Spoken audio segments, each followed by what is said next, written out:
سبحانك لا علم لنا إلا ما علمتنا إنك أنت العليم الحكيم. الحمد لله وكفى وسلام على عباده الذين اصطفى. أما بعد فقد قال الله تبارك وتعالى في محكم كتابه وهو أصدق القائلين: أعوذ بالله من الشيطان الرجيم. بسم الله الرحمن الرحيم. قد أفلح من تزكى وذكر اسم ربه فصلى بل تؤثرون الحياة الدنيا والآخرة خير وأبقى. وقال تبارك وتعالى في شان حبيبه: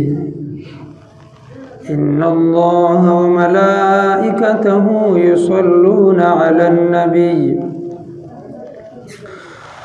يا أيها الذين آمنوا صلوا عليه وسلموا تسليما. اللهم صل على محمد وعلى آل محمد كما صليت على إبراهيم وعلى آل إبراهيم إنك حميد مجيد. اللهم بارك على محمد وعلى آل محمد كما باركت على إبراهيم وعلى آل إبراهيم إنك حميد مجيد. عزت من مسلمان دا الله جل شانه دا عظیم اسمانی او اخری کتاب قرآن پاکنا چې ما ستاسو د وړاندې کوم آیاتونه تلاوت کړ، الله جل شانه په دې آیاتونو کې د آخرت د ژوند ذکر کړی دی. الله فرمایي: والآخرة خیر و ابقا. د آخرت ژوند دا ډېر غوره دی و ابقا او باقی پاتې کېدونکی دی. همدغه آیاتونو کې الله فرمایي: قد افلح من تزکا. یقینا هغه کس کامیاب شو تزکا چې هغه د خپل نفس تزکیه وکړه، خپل نفس یې د ګناهونو نه پاک، ځان یې د ګناهونو نه بچ وسات. وذکر اسم ربه او د خپل رب ذکر یې وکړ، فصلى منځ یې وکړ.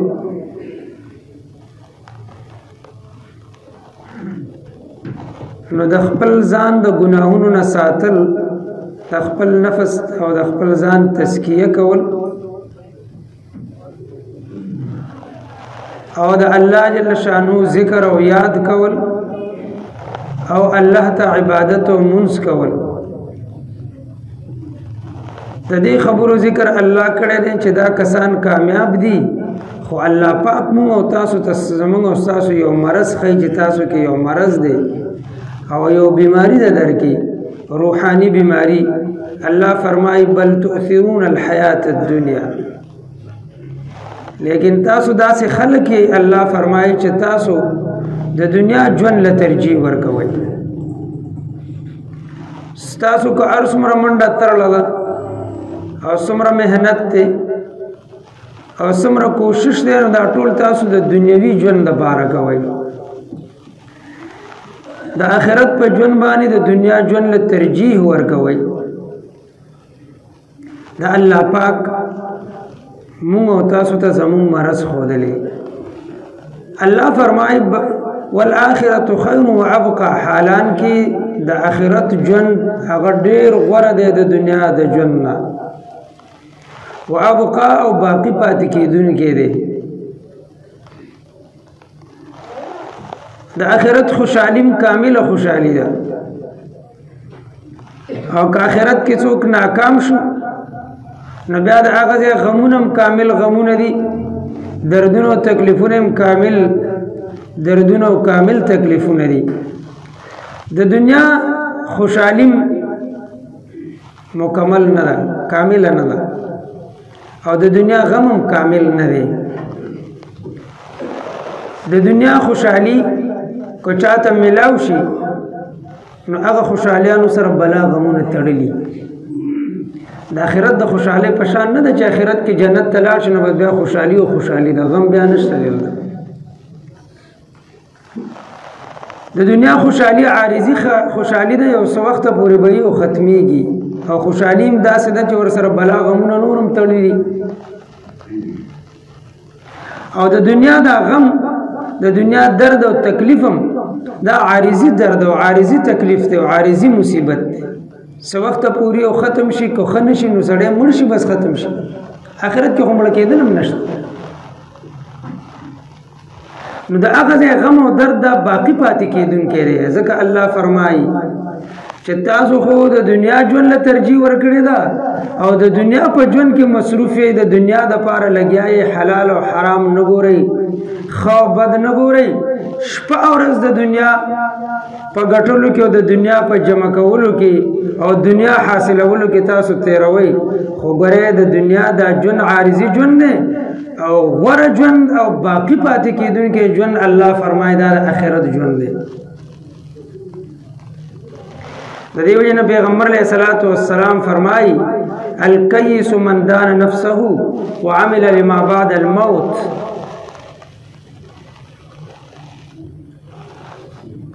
پیغمبر علیہ السلام فرمائے او خيار کس هغه دی چې هغه دنیا کې خپل خواهشات کنټرول کو خپل نفس کنټرول کو نفسانی خواهشات کنټرول کړو ګناہوں نه ځان وساته وعمل لما بعد الموت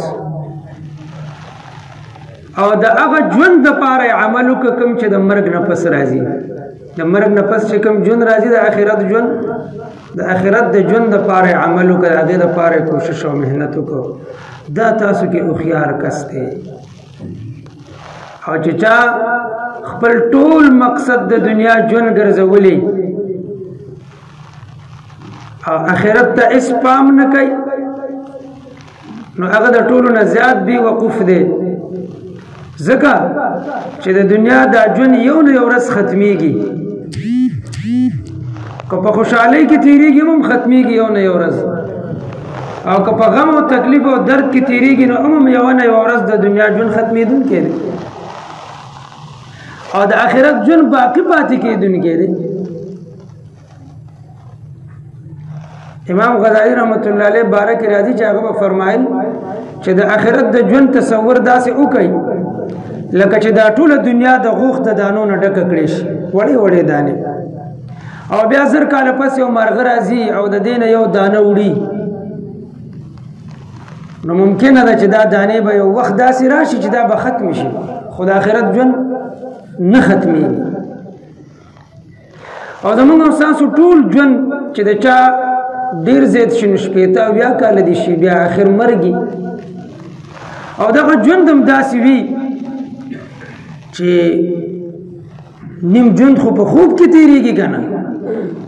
او نیم ژوند د ماشوموالي کې تیر شوی 15 کال پورې خو سړی نه په ښه پوهېږي نه په بد پوهېږي نو شپېتونه چې 15 کال لري کې نو 15 کال پاتې شو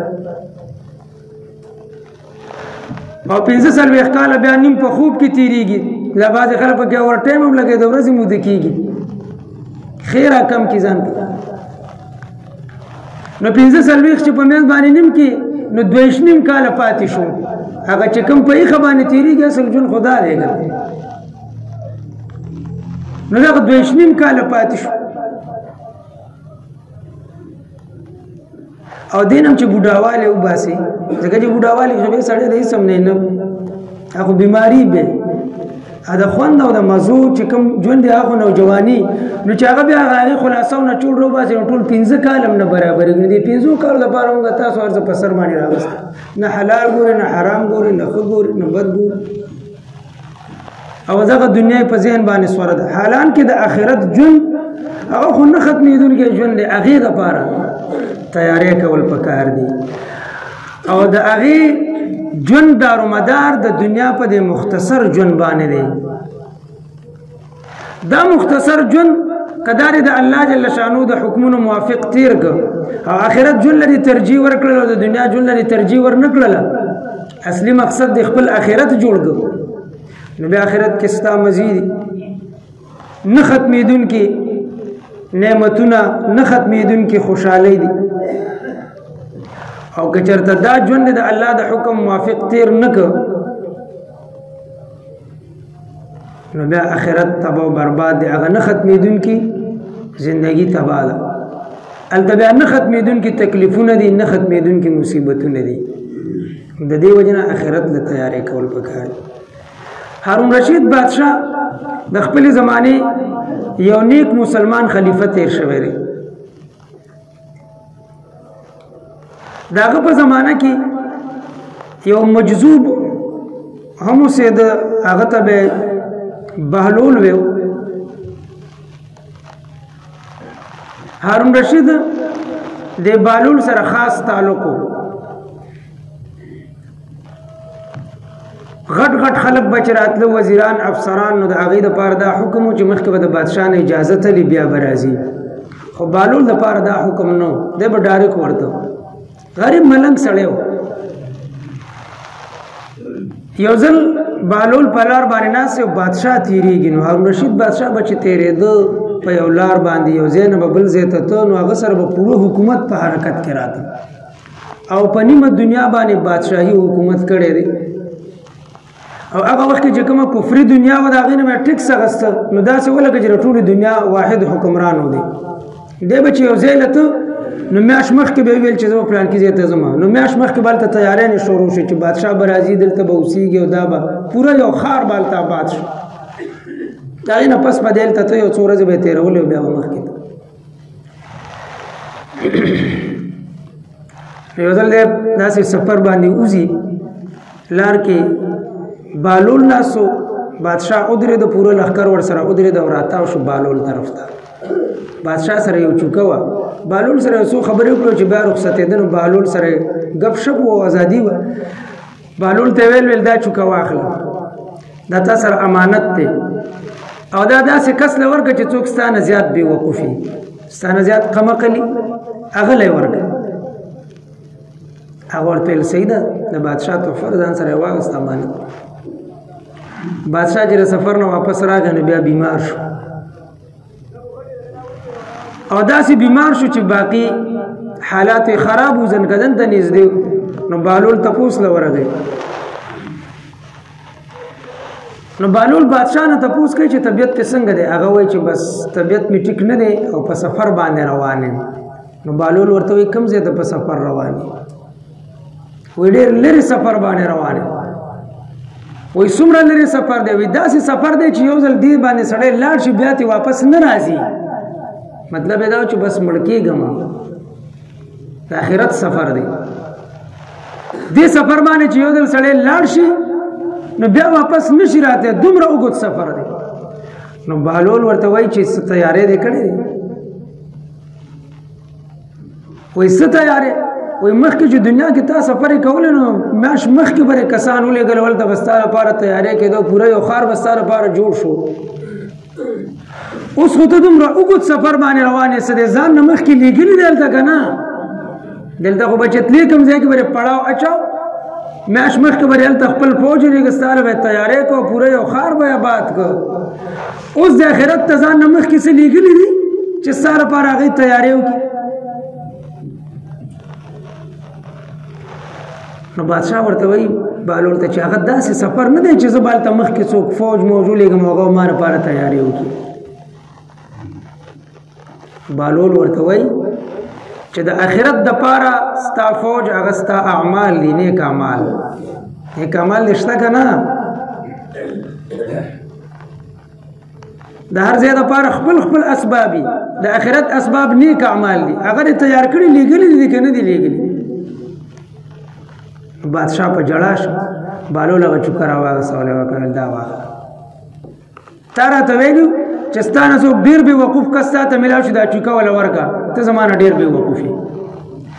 چې د آخرت ژوند دپاره چې هغه لرې سفر دی د هغې دپاره د هېڅ تیاری نه دی کړی او دنیا کې به چې عارضي سفر لتلی نو بلا تیاریانې به دې وکړو کوشش او محنت یې کوو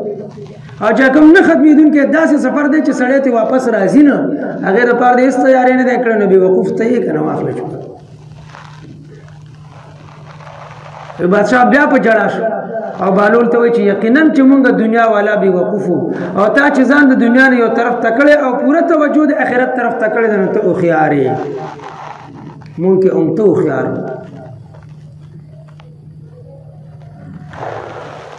نو چې څوک خپل اصلي مقصد دنیا جوړ کړي نو د هغه نه غټ بې وقوف بل نه اصلي مقصد آخرت جوړول پکار دی او چې کله سړی خپل اصلي مقصد آخرت جوړ کړي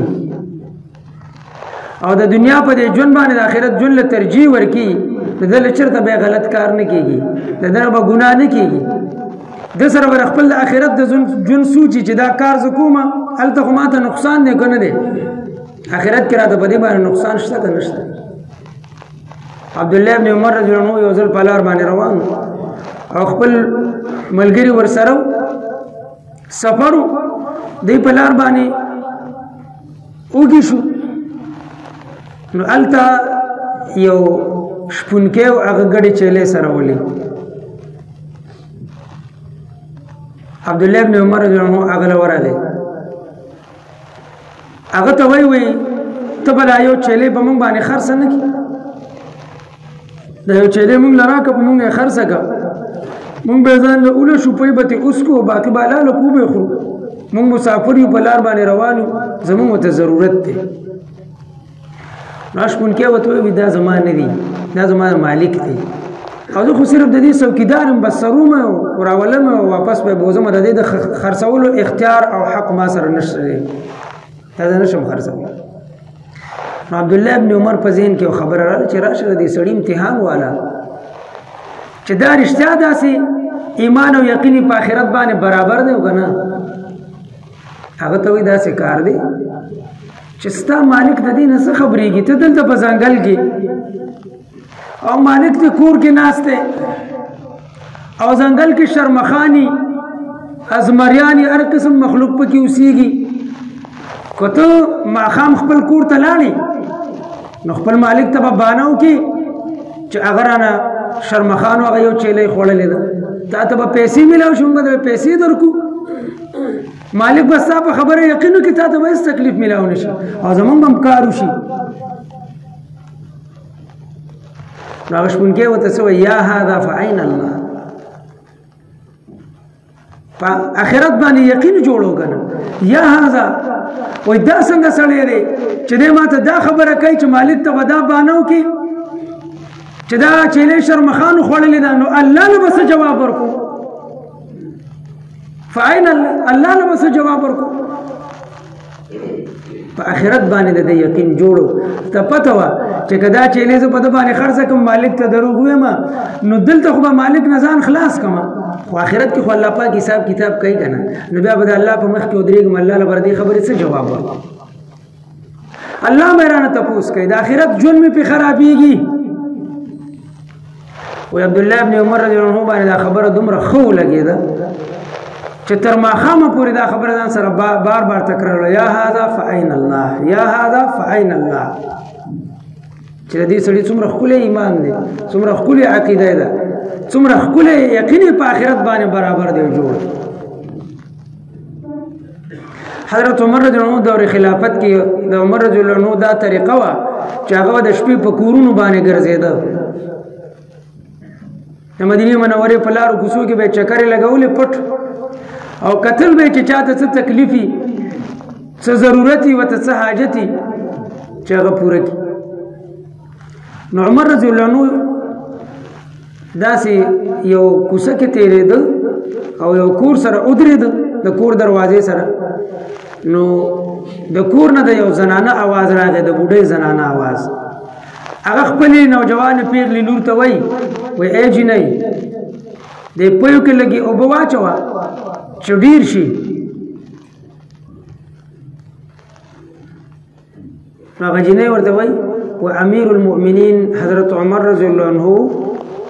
په پویو کې د اوبو اچولو نه منع فرمایلی ده چې پویو کې به اوبه نه اچوئ کوم پوی چې تاسو خرڅوئ د خرڅ دپاره هغې کې به اوبه نه اچوئ نو دا مور یې ورته وایي چې امیر المؤمنین خو دلته نشته چې تا ګوري هغه خو دې نه ګوري هغه به چېرته خپل ځای کې خپل محل کې به خپل کور کې به کو ته په پویو کې اوبه واچوې نو زموږ سره ګزاره روانه شي دا جینۍ ورته وایي کو امیر المؤمنین عمر رضی الله عنه دلته نشته دی نو د امیر المؤمنین رب او زمونږ رب خو مونږ ګوري که نه عمر رضی الله عنه دا خبرې واورېده او دا خبره پرې ډېره ښه ولګېده ما دې کور باندې نښه وکړه چې سهار شو دا دواړه مور او لور دربار ته حاضر کړه دې نه تپوسونه وکړل او د هغې نه بعد بیا عمر رضی الله عنه د دې جینۍ نکاح خپل زوی سره وکړله صرف په یوه خبره باندې چې د دې جینۍ ایمان برابر و په آخرت باندې یقین برابر و د الله جل شانو په ذات باندې یقین صحیح ایمان برابر و نو عمر رضی الله عنه د خپل زوی نکاح هغه سره وکړه بیا د دغه جینۍ په نسل کې عمر بن عبدالعزیز رحمت الله علیه غوندې بادشاہ پیدا شو نیک دینداره امانتداره تر دې چې علما فرمایي د خلفای راشدینو نه بعد که یو خلیفه راشد راغلی دی نو هغه عمر بن عبدالعزیز دی داسې حکومت یې وکړ بیا چې خلکو ته د ابوبکر صدیق او د عمر رضی الله عنه دور خلافت ور یاد کړ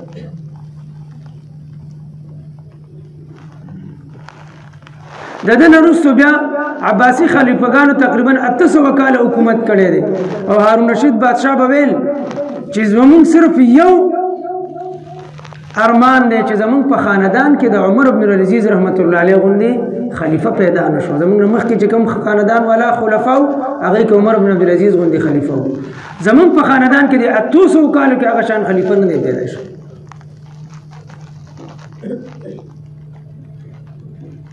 الله پاک دې موږ تاسو ته عمل کولو توفیق راکړي واخر دعوانا الحمدلله رب العالمین